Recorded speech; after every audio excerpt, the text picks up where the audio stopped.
Welcome to Wrestling with Heart, a podcast looking at pro wrestlers giving back to their community.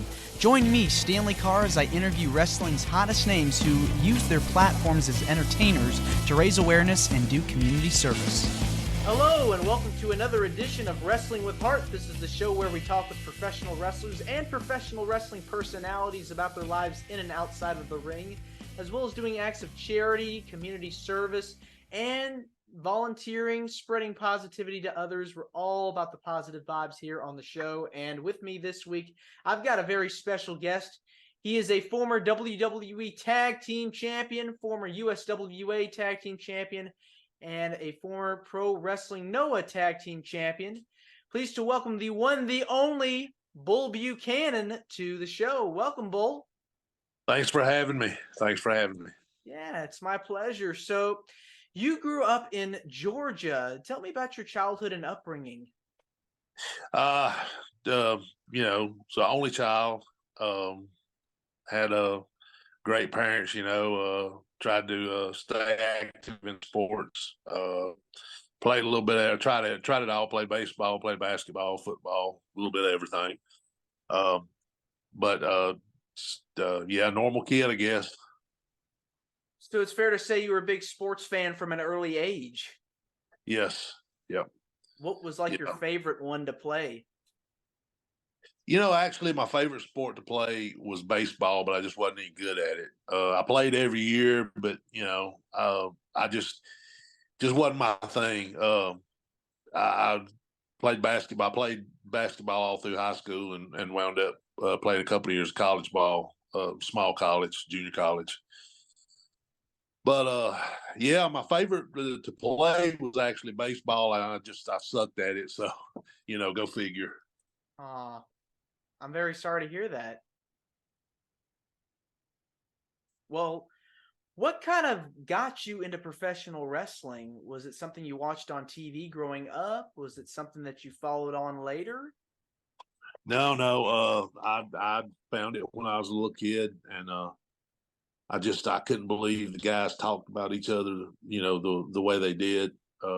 I'd never heard that in any of the other sports, and that's what initially kind of hooked me in was, the way they talked crap about each other. And then I started watching it, and I fell in love with it. I couldn't get enough of it. And, back growing up in the 70s and 80s, you were lucky if you got an hour or maybe 2 hours a week of it. It's not like it is now. Yes. It's kind of hard to come by, and I went to the stores and I found the magazines. I read all the magazines and just learned about it that way. Who were some of your favorites to watch growing up? When I first started watching, I watched Georgia Championships. So of course Tommy Rich, wrestling too. Later on the Freebirds, the Von Erichs, Magnum TA, Barry Windham, Terry Gordy, all those guys. I liked all of them. Good old fashioned Southern wrestling, as they called it back in the day. Yep. You had your Ric Flairs and your Harley Races. Oh man. Yeah. We could be here all day just naming the greats. Yep. Wow. So cool. So what was it in your mind that made you go, I've got to do this. I've got to pursue this dream? I saw a video of Tommy Rich, and it was kind of like a camera following him around for the day, and he was driving this black Trans Am, with the tops out, and he was going to the show here, and the fans were falling all over him, and I said, God, what a great way to make a be able to just travel around and do this. And as I got older, I got to be a teenager. I was already, 6'1", 6'2", and I started springing up, and I said, well, hell, this might be something I can do. Cause the guys I was watching, a lot of the guys, I was a huge Von Erich fan. I was a huge Freebird fan. Of course, Terry Gordy, Terry was, just a big raw bone country boy. David Von Erich, he was 6'7", 6'8", same deal. I mean, I looked at them and I said, man, they kind of look like I do. I bet maybe I could do this.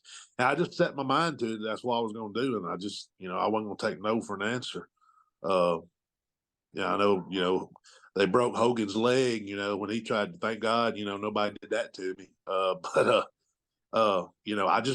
was, no matter, I remember the first day I went and trained and I got out of the ring and my head was, just pounding. I couldn't believe how bad it was hurting. I bet. And Yeah. I sat down in a chair and, it dawned on me. I said, oh my God, this is really tough. And I said, well, I don't care if I got to take a bottle of aspirin every day. I'm doing this. And I just kept going from there. Yeah, it seems like the training to be a pro wrestler is very intense. It requires a lot of discipline and focus, and just you have to be in like the right frame of mind to get into shape when you're trying to become a professional wrestler. It's very different from like your typical workouts. Yes. Yeah. Because nothing you do is natural. It's nothing natural about falling down on your back. There's nothing natural about any of the stuff you do. So you have to almost retrain your mind. But back when I broke in, the mentality still was, we're going to, beat the crap out of them, run them till they puke, to see who really wants it. And, that's who we're going to let in, Kind of testing you a little bit. Right. Yeah. And, that's just the way it was. That was the way things were done back then. The guy that trained me, James Hammond, he didn't take it easy on me. Now, he didn't brutalize me either, but he showed me right off the bat. I remember the first time I talked to him, and he said, "Well," he said, "you probably ain't gonna make no money, and you probably gonna get hurt." And looking back on it, the reason he told me that was, so I had realistic expectations coming in because for a lot of guys that's exactly what happened. You never make very much money at it, and you always wind up beating your body up. But in the next breath, he said, but then you have there's always people that do make it. So, but yeah, that's kind of how I started out. When you broke into the business, you just talked about the trainer that you had. Did you rub shoulders at all with any of the veterans at that time? What kind of pieces of advice were you given by some of the guys in the locker room that you were working with? Oh God, the guy that trained me, James Hams, he wrestled as old as James here around Georgia. He was he was already, he was older. I guess he was already in his 30s, probably. Had a fairly large family, had a good job. He wasn't really interested in traveling the world or anything like that. But man, he really put me on right path, and everything he told me, the basics, were all spot on. But the guy that trained him was Ted Allen. Is pretty well known here in Georgia. He trained Ray Traylor, Big Boss Man. He also trained Arn Anderson. He wrestled as the Nightmare, and him and I got to wrestle Dutch Mantel early on. Wound up riding with Tommy Rich for a few years, in Smoky Mountain, and then later on in Memphis. Tommy always told me when we would talk about it, most of the time we didn't really talk about the business. We talked about football or we listened to music or whatever. But when we did talk about the business, I would ask him things, like, well, how do you know how do you, and he would always tell me that you got to listen to the crowd because you never know what they're buying that night. And you always got to have a variety of stuff. You have to, some people come to the match. Some people come because of the girls. Some people come because of the blood. Some people come because, the girls come to see the guys. Guys come to see the girls. Some people, the blood, the violence, some people just come because it's something, you gotta have a variety of stuff on the show. Right. You can't just have a one-dimensional, Yeah, I definitely like how you use the term variety because pro wrestling's always been about variety, whether it's characters or storylines or the technical wrestling aspect. It seems like if you put all that stuff together, it creates a good product. Right. Yeah. Now, you made your debut in 95 and you started working for Smoky Mountain Wrestling, as you talked about, and also had a stint in Memphis. What was it like working for the Tennessee territory? Oh, shit, it was great. I think I started in about 91 or 92. And I got my start there in Georgia, small shows. But Tennessee was great. Smoky Mountain was everything I thought wrestling would be. Cornette ran it as just like another territory. We had our big towns that we went to. We had our spot show towns. We had fairs and carnivals and stuff that we went to. We worked 4 or 5 days a week. So it was like a working territory. And Memphis was a working territory. So, but I went to Smoky Mountain first. I stayed there until it closed down. And then when I went to Memphis, I was actually already under contract with WWE, and they sent me down there. But but in Memphis, man, you really worked. Oh yeah. It was 6, 7 days. You would usually start out, the Coliseum. When I first got there, the Coliseum was still running, which it closed. They quit running the Coliseum not long after I got there. But you do the Coliseum on Monday. Then Tuesday was a damn, a 9-hour drive to Louisville. You'd do Louisville. We would drive back to Memphis at night because Wednesday night was Tunica, Mississippi, which was about 40 miles from Memphis. It was at a casino. Thursday night was usually spot show. Friday night was a spot show, Dyersburg, somewhere like, or maybe West Arkansas, somewhere like that. And then Saturday morning, you did live TV I think it started at 9 o'clock. You did live TV at the Channel 5 or Channel 13, whatever it was at the time. You do that live TV, then you would leave from there. You go to this huge flea market on the other side of town called the Big One. We would wrestle there till, from like 1 till 3. And then you had to haul ass to Nashville because that was the show that night, was in Nashville, Tennessee. And then if you were lucky, Sunday you were off. But I mean, you were racking up some miles, but you were also racking up a lot of time in the ring. And man, when I was down there, Lawler was there, Dundee was there, and their sons were just as good. Brian Christopher. Yeah. Brian Christopher, and Jamie. They were just as good as the parents. To work with. And Tracy Smothers was in that. All the who's who of Memphis. They were still there, so we got to work with all of them. So yeah, it was a great experience for me. Yeah, I mean, talk about a full schedule and a loop. I mean, you really had to put in the work. Oh yeah.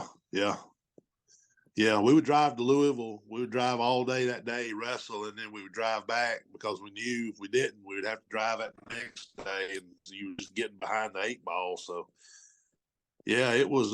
But it was fun. We would travel together, and just the stupid stuff guys do when they're on the roads to kill time.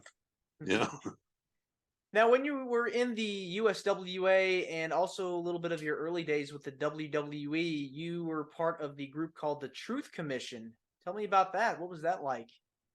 Truth Commission was a Bret Hart concept. He met an actor over in South Africa named Robin Smith, who was the commandant. Came back and pitched the idea to Vince. Vince loved it, so they got us all together. I think Bret knew most of the guys from Canada. He knew Robert Mayat Kurgan. He had been over and worked at Bret's place a little bit, worked out a little bit at the Hart house.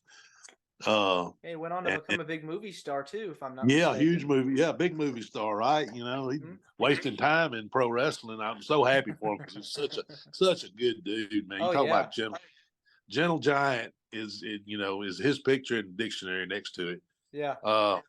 Mike Halleck, who just passed away recently, God rest his soul. Good dude. Wrestled as Mantar. Owen. I think Owen knew him from over in Germany because he'd worked over in Germany with Owen. Mm-hmm. So Owen knew him, and then I think from what I understand, they were just looking through some pictures, and Brett saw me and said, "Well, he looks like a military guy." I had the crew cut, clean shaven. He looks like a military guy. Let's put him in it. So, and that's how it was born. They sent us down to Memphis, and we worked down there for 5-6 months, and then they brought us up and made our debut on Raw or Shotgun, whatever whichever one it was at the time. When you're dealing with the smaller crowds versus the bigger crowds in the WWE, I mean, there's a major difference. Were you nervous at all being in front of a large crowd? Oh, sure. I mean, I think everybody is. I'd worked in front of 3 people, and I'd worked in front of 3,000 people. When I got to Smoky Mountain, that was when the bigger crowd started showing. Because up to that point, 300 people was a big crowd. Mm-hmm. Got to Smoky Mountain. We did like the Night of Legends and stuff like that. And they several thousand people there, and then go over to Memphis. And Memphis College.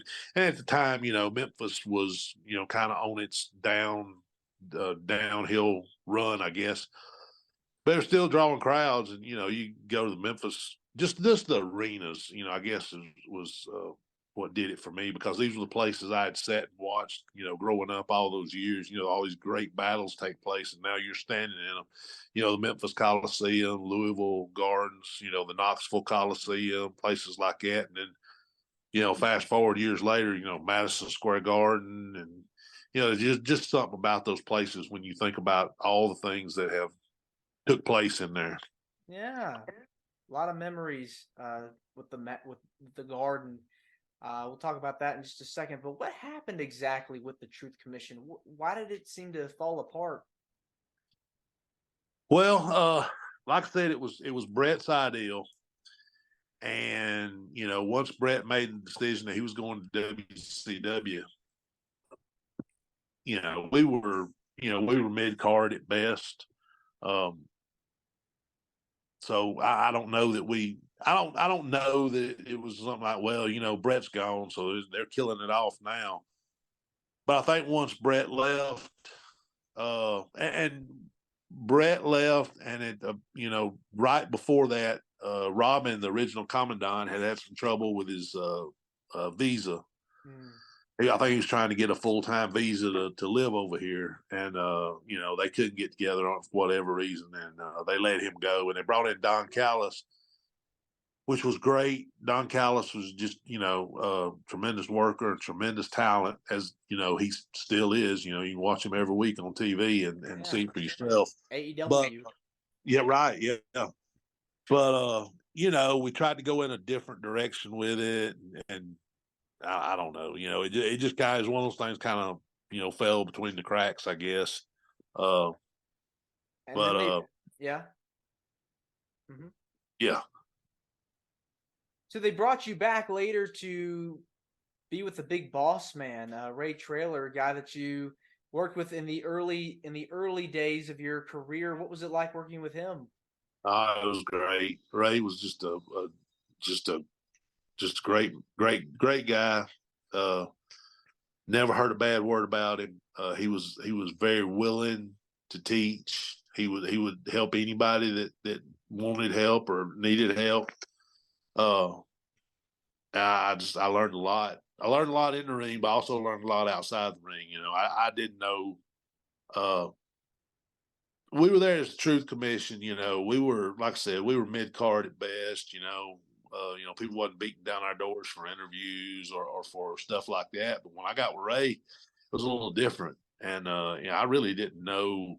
I watched how Ray handled himself, not just in the ring, but outside the ring, how he did interviews, how he dealt with people, Ray had a real gift of being able to make people comfortable around him. Ray realized that a lot of times when these fans are meeting you for the first time, I mean, they're nervous. They're scared. They're shaking. They're sweating. They don't know what to say. And Ray just had this way of putting them at ease. Yeah. So yeah, I was really disappointed. I think it was actually Ray that told me they were going to break us up.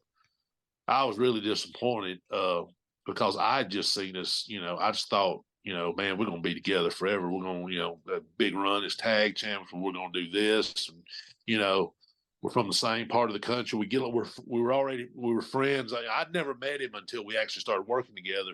But just in that short time, we were already, real good friends. We would go hang out at each other's place. When we were off the road, our families hung out together and went places together. So, yeah, I was really disappointed. But of course, Ray being Ray, he wouldn't dare, put heat on anybody. He just he said he had to, I got to take some time off and get my knee scoped. And he had to, get a couple of things done, with his knee.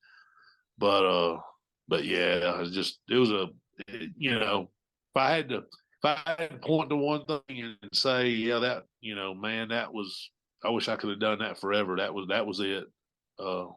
Me and Ray. Any fun stories you care to share about you and Ray together? Were you guys on the road traveling? Oh my God. Yeah, just all the time. It was something. He was so funny. He'd call me up when we were at home. He called me up one day. He changed his voice pretty well. He called me up one day, and I just got done building. We just built our house. Had this real nice place up on a hill, and it had a huge, half-mile paved driveway. And he called me up one day and pretending to be somebody from the state DOT and said they're going to have to dig up part of my driveway. And, he had me fighting me. I was, cussing and, ready to slam down the phone. And he told me it was him.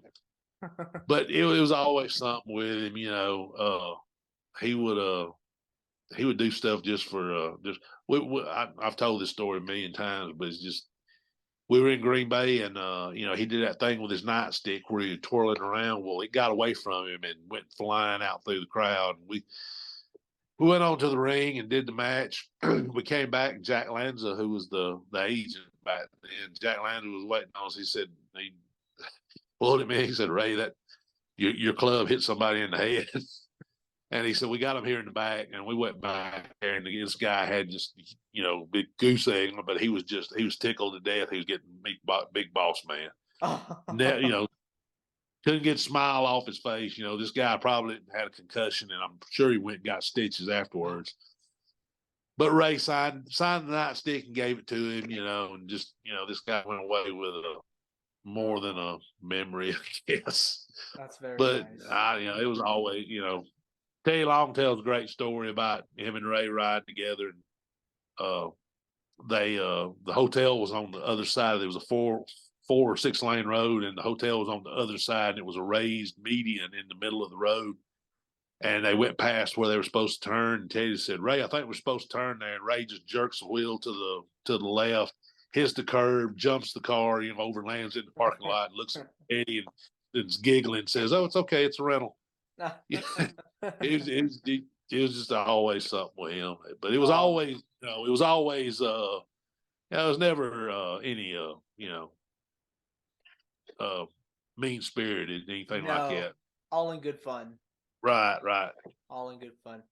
All right. So, right to censor. I know there's been several interviews talking about the formation of the group, why it started. How are you involved? How did you get involved with the faction? So, they broken me and Ray up, and they told me, they said, we want to give you a little singles run here. And I had a few had some singles matches. Had one with Perry Saturn, had one with Chris Jericho, I think, on SmackDown.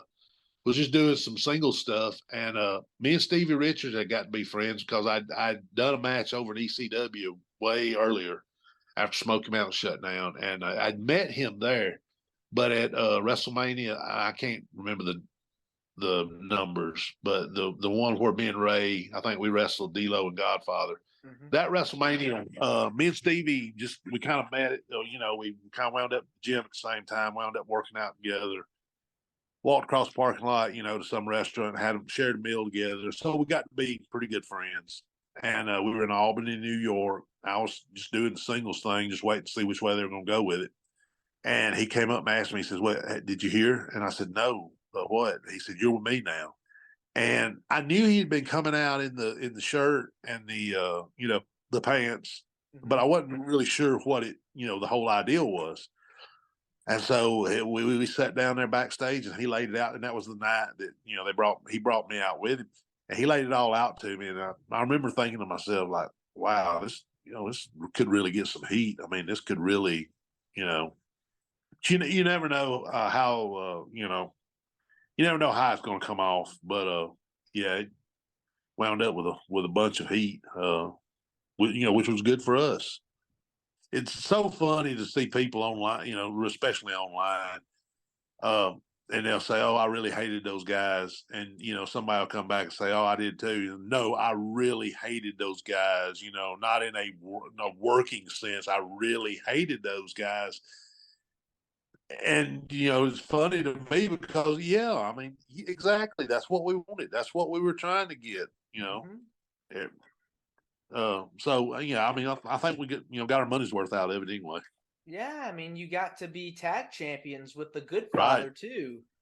Right, and made some new friends. Me and Stevie got to be friends. Val, Ivory, me and Godfather and Teddy Long wound up riding as riding partners, and that was a lot of fun.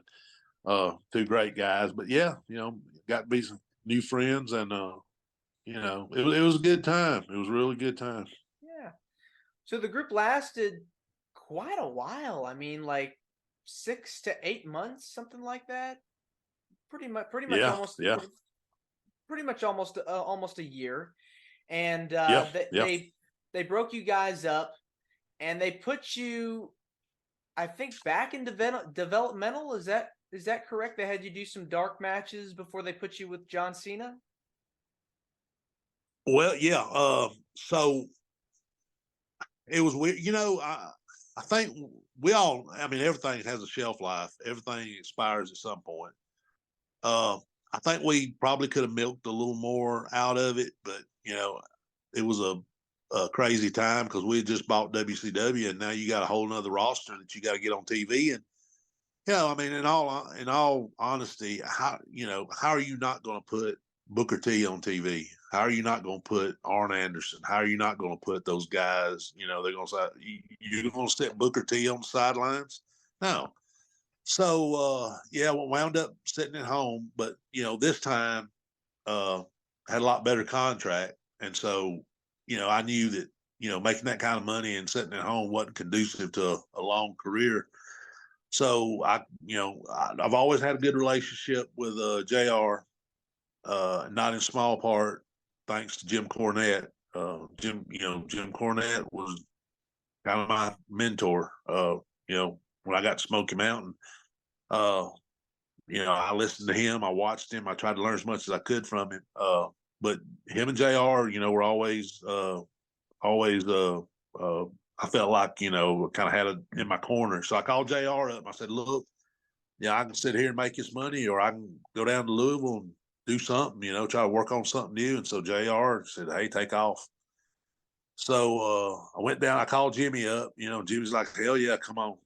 So next week I was down there and just kind of started working on a little something different, but yeah, I went back down there, and then they called me for a few dark matches, and I got me back on the road. So I was doing house shows, which was great because back then that was where a lot of your money came from. So I was doing house shows, and I was at all the TVs, but I was doing I'm sorry, I wasn't at all the TVs. We had separated at that point. There was Raw and SmackDown, two separate crews. Brand split, yeah. Right. So I think I was on SmackDown. So I was doing dark matches at TV, yeah. But yeah, just did that for a while, and then same as the Right Censor, somebody just popped up and said, "Hey, you're with John Cena tonight."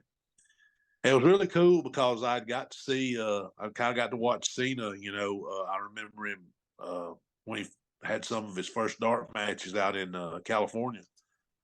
And, you'd come back a few months later and, it'd be him again and he'd gotten a little better. And you'd come back a few months later and it'd be him again and he'd gotten a little better. And then when I did go down to OVW while I was off the road, that was the time when him and Orton and Shelton and Brock and all those guys were down there. So I got to see, I met him at dart matches because that's a hard thing to do. It's very intimidating, to walk in there, as an indie guy, especially back then, walk in there as an indie guy and go out there and know that all these guys were watching your match for whatever reason, it's kind of intimidating. So, and that's another thing I watched from Ray. Ray would always go and talk to the guys, and tell them, hey, I watched your match, you did this pretty good, Not that I was in the same class as Ray is to be telling somebody how to do this or how to do that. But, if nothing more, just, hey, man, I watched your match. You're doing good. Just keep it up. Just, keep doing what you're doing. So I'd met him. And then I got to see him in OVW and I saw him on the mic and I said, oh, man, he'll do something. And I was very surprised, when I got up there and, he just first done the ruthless aggression thing. And to find out that, they were actually considering, okay, well, maybe he don't have it. Maybe he's, and I thought, God, y'all are missing the boat on this guy. And then, he, the rapping thing caught on and he, took off. It blew up. Yeah, it did blow up huge. Yeah. I mean, you were like at the forefront of that when he started doing that, and to see the phenomenon of John Cena that he became. I mean, what was it like working with him and being around him? Oh, it was fun because it was totally different than anything I'd ever done. It was the whole character as I saw it. The whole character, B square, B2, whatever, was straight comedy. A white guy from rural Georgia trying to be a rapper. It was fun. We had fun with it. The matches were fun, but the stuff he would come up with for rap, some of the stuff he would rap as we were coming out to the ring, especially some of the stuff about Eddie and Chavo, because a lot of times he would, he said, hey man, I got this. This is what we're going to come out to. And I remember him telling me, we were working with Chavo and Eddie. And I remember thinking to myself, did you run this by them? Are they cool with this? Or, are we going to, catch the butt end of it when they get in the ring after they've heard it? But they were good. They were, good dudes, easy to work with. But no, it was just fun. I mean, we had a good time with it. I wish it had lasted. Wish it had lasted longer, but for the short time that we did it, it was fun. Yeah, I mean, definitely it could have lasted a lot longer than it did, unfortunately. And you got written off television in early 2003. Yep. What was the news? When did you receive the news that they were letting you go? Well, the night that we broke up, I kind of had the feeling, I'd kind of seen the writing. I was like, okay, this might, because I'd been there already, for 7 or 8 years at the time. We had a lot of, like I said, a lot of young talent from our own developmental system. Plus, we had a lot of young talent from WCW, Sean O'Hare, Jindrak, Palumbo, all those guys, Stamboli. All those guys were young and hungry and ready to go. So I kind of had the feeling. And John Laurinaitis called me up and said, hey, look, nobody had said yay or nay at that point, but Laurinaitis called me up and said, hey, look, Royal Rumble's coming up. We're going to get you in it, get you a little payoff, which I thought was nice because, at that time, the pay-per-view, especially like Royal Rumble, WrestleMania and stuff, man, you're talking about it's big money. Several, some pretty good money. So did that. I was, in and out. And I think maybe a week or so later, he called me up. He says, "Well, they are going to let you go." But I have to say, to his credit, I asked him. I said, "Look, John, I only had, I think, maybe 6 months left on my contract, and I said, man, I know you don't have to, but if you guys paid it out, it would help a lot, as far as getting me going on something else." And they did. They did. So, you know, uh, my buddy and my partner D'Lo Brown had a saying, you do business the same way going out as you did coming in, and so yeah, I did whatever they had asked me to do. At that point, I was more willing to do, and I was very happy with the way they treated me on the way out, and uh, but at the same time, I it I actually I wasn't looking forward to it, but I always wanted to go to Japan. That was always on my bucket list. That was always something I wanted to do, and I was never going to be able to do it as long as I stayed there. So I looked at it as a new opportunity, and it was. I went over to Japan and had another 8-9 year run over there. Yeah, I mean, wrestling in Japan it's a huge difference from wrestling in the United States because you're talking about two different cultures. What did you notice when you were over there that you saw that was different from wrestling in the U.S.? Well, everybody's aware of the term strong style, which is the style of working over there, always has been. But the culture is, at least at that time, I'm sure it still is, was based off of Bushido, the way of the samurai. It was I think it was a 7-part code of how the samurai were to live, and it was, it was all basically being a good human being, but it was also, the whole honor, and the no quit. You never stop fighting. You don't, no surrender. So the wrestling, of course, is based off of that, of that, attitude.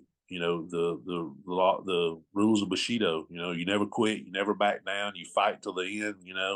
Uh, I've got I've got just as big a reactions of losing over there as I have from winning.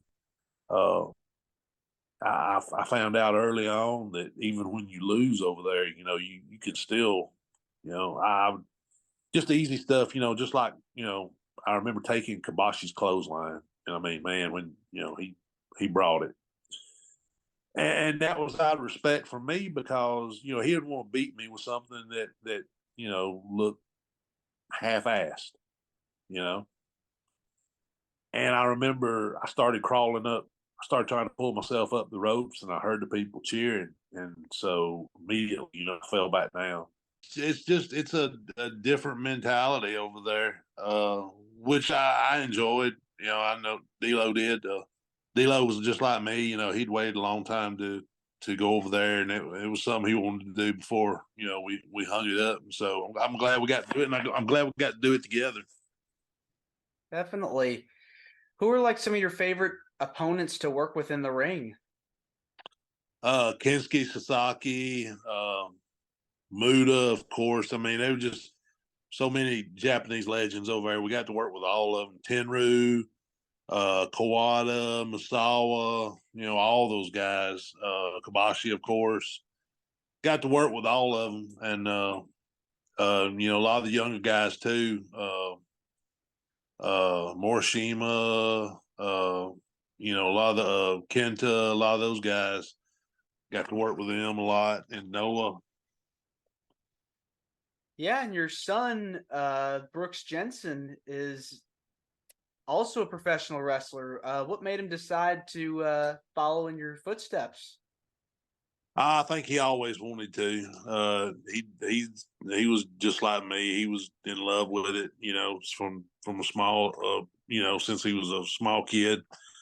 Uh, the difference, I guess, was there's a lot more access to it now. Plus, with kind of growing up in it. But yeah, it wasn't a huge surprise. Now my younger son, Zach, he's started. He had a few matches a couple of years ago, but he's still in high school. So football and wrestling are still take precedence right now. But he had a pretty good year from about March or April till football season started. He was hitting it pretty good every weekend. And then once football season and wrestling season are over, he'll probably get at it after it again. So right on. Yeah. Any like words of wisdom or advice that you're giving them as far as like techniques or character building? Yeah, I just I point them to the same places that I learned from. Watching the guys like Terry Gordy, Barry Windham. I tried to, especially for Brooks Jensen. He's my size, so I tried to. I had watched different people, like I had watched Kerry Von Erich for the charisma. I had watched Terry Gordy for the way he sold, the way he worked. Barry Windham, how smooth he was in the ring, and with Zach, I kind of do the same thing. I point him to guys. I said, now watch this guy and watch what he does with this, Of course, with Ben, people say, oh, he moves just like you do. And I tried. I appreciate the compliment, but, I always, look to the guys that I looked up to. So, but yeah, I just do the same thing with Zach. I find, I told him, I said, he's about 6'3", more lean than Ben was, and so I said, watch Kevin Von Erich, watch him, watch the way he flies around the ring. So, I think you try to find somebody that that would match their style, or you think that they're that would they a lot of it's too what they want to do. What kind of wrestler do you want to be? You want to be a high flyer, you want to be a ground wrestler, what, so Yeah, it all depends on like your feels and your style for what you right, want to do. Yeah. right. So switching gears, let's talk about the stuff you've done outside of the ring. You've been working for the sheriff's department for many years. What got you involved with that? I had a lot of people I grew up with here in my town that had went on and worked with the sheriff's department, and a roommate I had in college. We used to, when we wasn't watching wrestling, we were talking about being cops. So it kind of went back to that. But I didn't want to. I didn't want to be left. Uh, 50 years old and still trying to scrounge around, make a living, making, 50, $75 here and there. So I went ahead while I was still going in wrestling, while I was still able to, make decent money around here. I quit going to Japan in about 2010 or 2011. I was just working locally or around the states, around southern states. But I was still making a pretty good living doing that. So I thought while I was still making good money doing that, I could transition into this, and be a little smoother. And I did. And, it's been fun. It's been different. It's, it's an experience. People say, oh, would you recommend it to somebody? And I was like, yes and no. I mean, it's rewarding, but at the same time, it's it is, but it ain't. I don't, I guess if you've ever been in law enforcement, you kind of understand. Oh yeah, it's tough. It's I mean, just like wrestling yeah, is. it is. It's very stressful too, I'd imagine, because you have so many people that you've got to go after at certain times, and you kind of have to track them down, and Yes. they get away like that, if you're not careful enough. Yeah. It's very stressful. I've just about worked in I started in the jail. I worked my way up to a patrol deputy. Then I worked my way up to investigator, and man, it's a fun job, but it's a lot of stress. And now I work over at the courthouse, which is fairly, it's I don't say an easy gig, but it's 9 to 5, it's Monday through Friday, so I kind of have a little more of a normal life. What's your favorite part about working in law enforcement? Well, I mean, of course, you feel good when you can help somebody. That's kind of what that's kind of what we're supposed to be doing. Sometimes you kind of lose track of that because you get so focused and you get so like you said, trying to find somebody or trying to find something, or you get so focused and you forget sometimes, really at the end of the day you're supposed to be helping people. So feels good when you help somebody. Feels good when you feels good to me when I see somebody on the other side, like uh, when I see them and they're in an orange jumpsuit, and they got handcuffs on. It's nice when you see them out somewhere in normal clothes, being a normal person, and they say, "Hey, man, I appreciate what you done for me." That makes you feel good. That makes it that kind of makes all the other stuff kind of worthwhile. Yeah, I mean, I think that it's important to, when you think of prison, you think of like the bad stuff, but it also can be an experience where you're trying to turn your life around and you learn from your past mistakes. It's Oh, not every absolutely. day that you see people that learn something, like actually learn something from the mistakes that they've done, and they try to be a better person. What can you tell me? You just mentioned one example, but have you seen any other people I'm sure you've come across with that have thanked you for helping them out? Yeah, actually, a lot of people. And it could be as simple as something, like just I mean, um, treating them like human beings. I mean, you know, when you're in that situation, when you're, you've had your freedom taken away from you, and then, they do it for a reason. I mean, it's not, we don't just snatch people up off the street and throw them in chains and lock them, throw away the key. I mean, there's a reason why they're there, but most of them realize, you know, that there's a reason. And, you'd be surprised. I mean, there's a lot of, there's a lot of institutionalization. Guys get in there and they get institutionalized and they never make it out.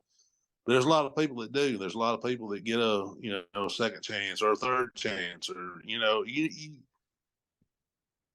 don't ever want to give up on people. I mean, it's a cynical business because you get really, really jaded. It's really easy to hell, he ain't gonna change. What's the point in trying? He's not gonna change. But you'd be surprised. People do change, and people do at some point wake up and say, this ain't working. This way I'm living ain't working, and you know, so it's rewarding in that aspect. You feel kind of, I don't know, you feel kind of a way about when somebody says, "Hey, I appreciate you locking me up." But they mean it with all sincerity because, if they hadn't had that DUI and they hadn't went to jail at that time, the next time might have been their last time, or it might have been somebody else's last time. So, you, you do what you can, I guess. Yeah. Why do you feel passionate about helping out in your community? Well, a lot of people helped me out. A lot of people helped me out that didn't have to. And I think especially somebody that's had the life that I've had, a lot of people I went to school with, a lot of people I knew, they've been getting up for the last 40, 50 years now, doing the same job, the same. Man, I got to live the life of a rock star. I've been all over the world. I've performed for dignitaries. And I mean, when you put it in perspective, it's very humbling. And I think when you live that kind of life, and not always necessarily in a monetary fashion, but I think, you need to give back. And like I said, it ain't always money. I mean, so, it's easy to say. I saw here recently, Dwayne Johnson caught some backlash because he asked people to give to the Maui, and of course all it takes is one person saying, "Oh, well, why ain't he giving?" I'm sure he has. I've known him for a long time now. Don't talk to him every day, but the last time I talked to him, he was the same Dwayne Johnson as the guy that I met down in Memphis that was broke just like me. Didn't have any money. Just trying to make these towns off of the little bit that we were getting from WWE. He's that same guy. I think, and I mean, look at the other stuff he's done. I think when you're put in a position like we were, celebrities, anything like that, I think you kind of feel the need. Most people do. I think you feel the need to try to give back because you realize, that you've been given a gift. I mean, the wrestling business, and like I say, I mean, this is across this is in entertainment, sports, anything. The wrestling business didn't owe me a thing. It owed me nothing. It allowed me to live my dreams. So if any of the notoriety or anything that I got because of that, I think we should give back. That's very well put. Hey, Bull, I just want to say thank you for coming on the podcast. It means a lot to me. It means a lot to the listeners and to the viewers. Where can people find you on social media? I'm pretty simple. I got a Facebook page. It's Bull Buchanan. You can, I don't post a lot, but I look at a lot of stuff on it just to kill time. So, people can find me on there. That's about it. Yeah. Facebook. Yeah. Well, Bull, thank you again, and you're more than welcome to come back. I'd love to anytime. All right. Take care. You too. All right. This is Wrestling with Heart. I hope you found this podcast to be informative and entertaining. If you did, please hit the subscribe button and look out for the next edition.